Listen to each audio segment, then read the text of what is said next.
विश्वविद्यालयों में आरक्षण को खत्म किया है। यह सच्चाई है मान्यवर। दलित, पिछड़े, आदिवासियों के लिए जो प्रोफेसर्स, असिस्टेंट प्रोफेसर्स की नियुक्ति होनी चाहिए, 80% से ज्यादा पोस्ट खाली पड़ी हुई है विश्वविद्यालयों में। और जो चीज आपके हाथ में है, आप दलितों, पिछड़ों, आदिवासियों के हितैषी कैसे हैं? 45 सेंट्रल यूनिवर्सिटीज है, जिसमें से 38 केंद्रीय विश्वविद्यालयों में सिर्फ और सिर्फ सवर्ण जाति के लोग वीसी हैं और 7 में दलित, पिछड़े और आदिवासी हैं। तो आप बताइए जी, आप बताइए, आप मुझे बताइए, आपको 45 में से 38 सिर्फ एक जाति के, सवर्ण जाति के लोग मिल रहे हैं और बाकी 7 आपने पिछड़ा, दलित, आदिवासी बनाया और आप कहते हैं आप दलितों, पिछड़ों, आदिवासियों के हितैषी हैं। वीसी की नियुक्ति आप करते हैं, इसका मतलब दलित, पिछड़ा और आदिवासी बीसी बनने योग्य नहीं है, यह आपकी मानसिकता है। इसका मतलब आपकी मानसिकता है पिछड़ा, दलित और आदिवासी प्रोफेसर बनने योग्य नहीं है। 12 साल क्या किया आप नॉट फाउंड सुइटेबल की कैटेगरी में डाल देते हैं उन लोगों को। आप क्या न्याय कर रहे हैं उनके साथ?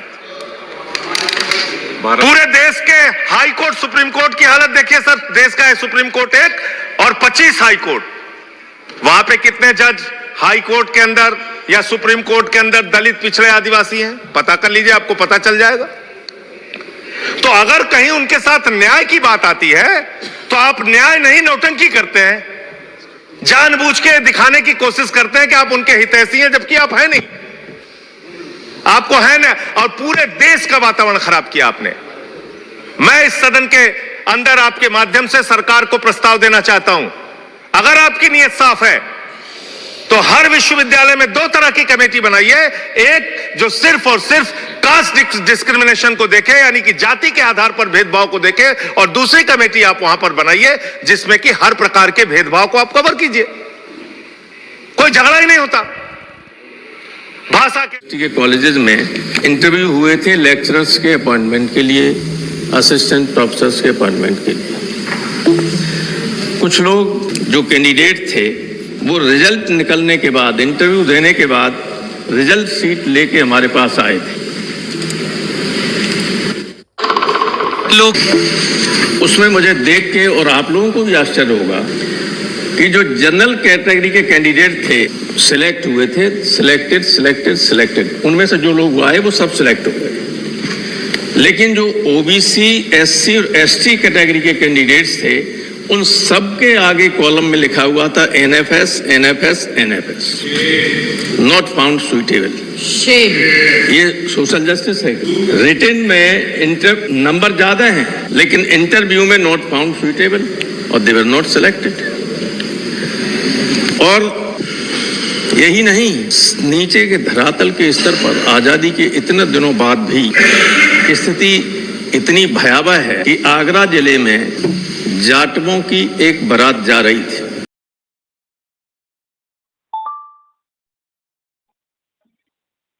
हाँ प्रणाम सर। हाँ नमस्कार। कह रहे हैं सर कि वो जयप्रकाश बोल रहा हूँ कोपागंज से। हाँ बताओ। तो हम आ रहे हैं सर जी। ठीक है, बयान हो जाएगा ना? हाँ आ जाए। ठीक। हेलो, हाँ जयप्रकाश चौहान बोल रहा हूँ, मैं सीओ घोसी साहब के ऑफिस से बात कर रहा हूँ। जी सर बताइए। कंप्लेन ऑनलाइन के लिए होगा कोनो? जन सुनवाई मैं है। आगे बयान कल नोट करा दिया जन सुनवाई वाले में। उसमें आके बयान कल नोट करा दिए सीओ साहब के यहाँ, घोसी में। हाँ घोसी सीओ साहब के यहाँ। तो वो तो हम 2 कंप्लेन किए थे, वो एसपी ऑफिस पर किए थे। कहाँ चली गई? हैं?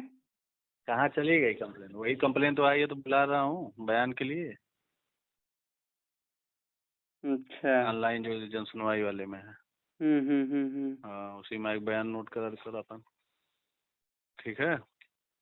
अच्छा, तो आएंगे, ये बताइए सर कि आएंगे और जैसे मोबाइल में उनकी रिकॉर्डिंग है, अगर डिलीट हो गई तो? जितना है रिकॉर्डिंग सब, अगर आप डिलीट करवा दिए तो?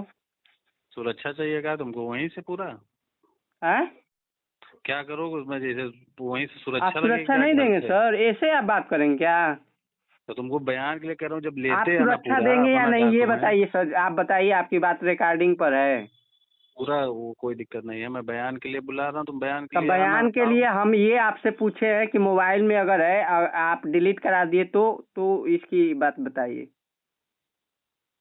डिलीट करा दिए तो तुमसे हम कहे कि उसमें क्या है क्या नहीं है। हाँ मतलब हम यही कह रहे हैं कि सुरक्षा आप देंगे ना।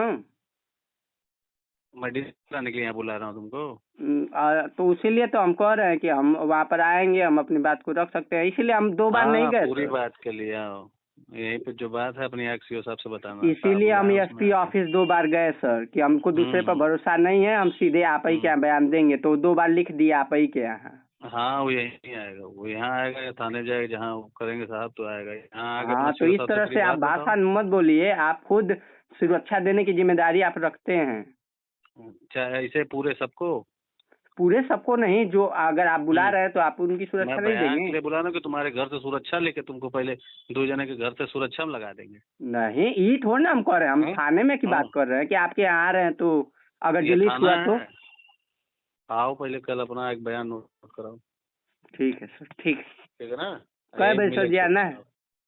हाँ 10 बजे आना। ठीक ठीक, ओके ओके। शासन की सीएम हेल्पलाइन सेवा में आपका स्वागत है। आंतरिक प्रशिक्षण एवं गुणवत्ता के मूल्यांकन के लिए आपकी कॉल रिकॉर्ड की जा सकती है। हमारे सभी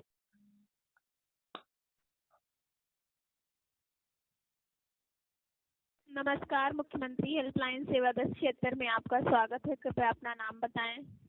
मेरा नाम जयप्रकाश चौहान है मैम। क्या नाम है आपका? जयप्रकाश चौहान। मैं आपकी किस प्रकार सहायता कर सकती हूँ? मैम मैं पासपोर्ट अप्लाई किया था, तो उसका वाराणसी से वेरिफिकेशन हो गया। फिर जी। उसके बाद थाने कोपागंज पर पुलिस वेरिफिकेशन के लिए आया था।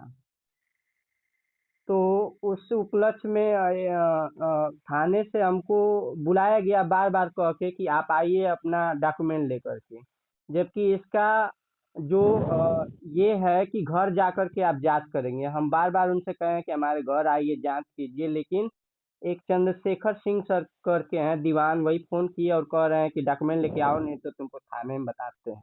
सर किस संबंध में आपको थाने बुलाया गया है? पुलिस वेरिफिकेशन के लिए मैं पासपोर्ट अप्लाई किया था मैम। जी जी सर। जी, तो थाने बार बार बुलाया गया, जबकि उसका रूल रेगुलेशन है कि आप घर जाकर जांच कीजिए कागज का और सब चीजों का।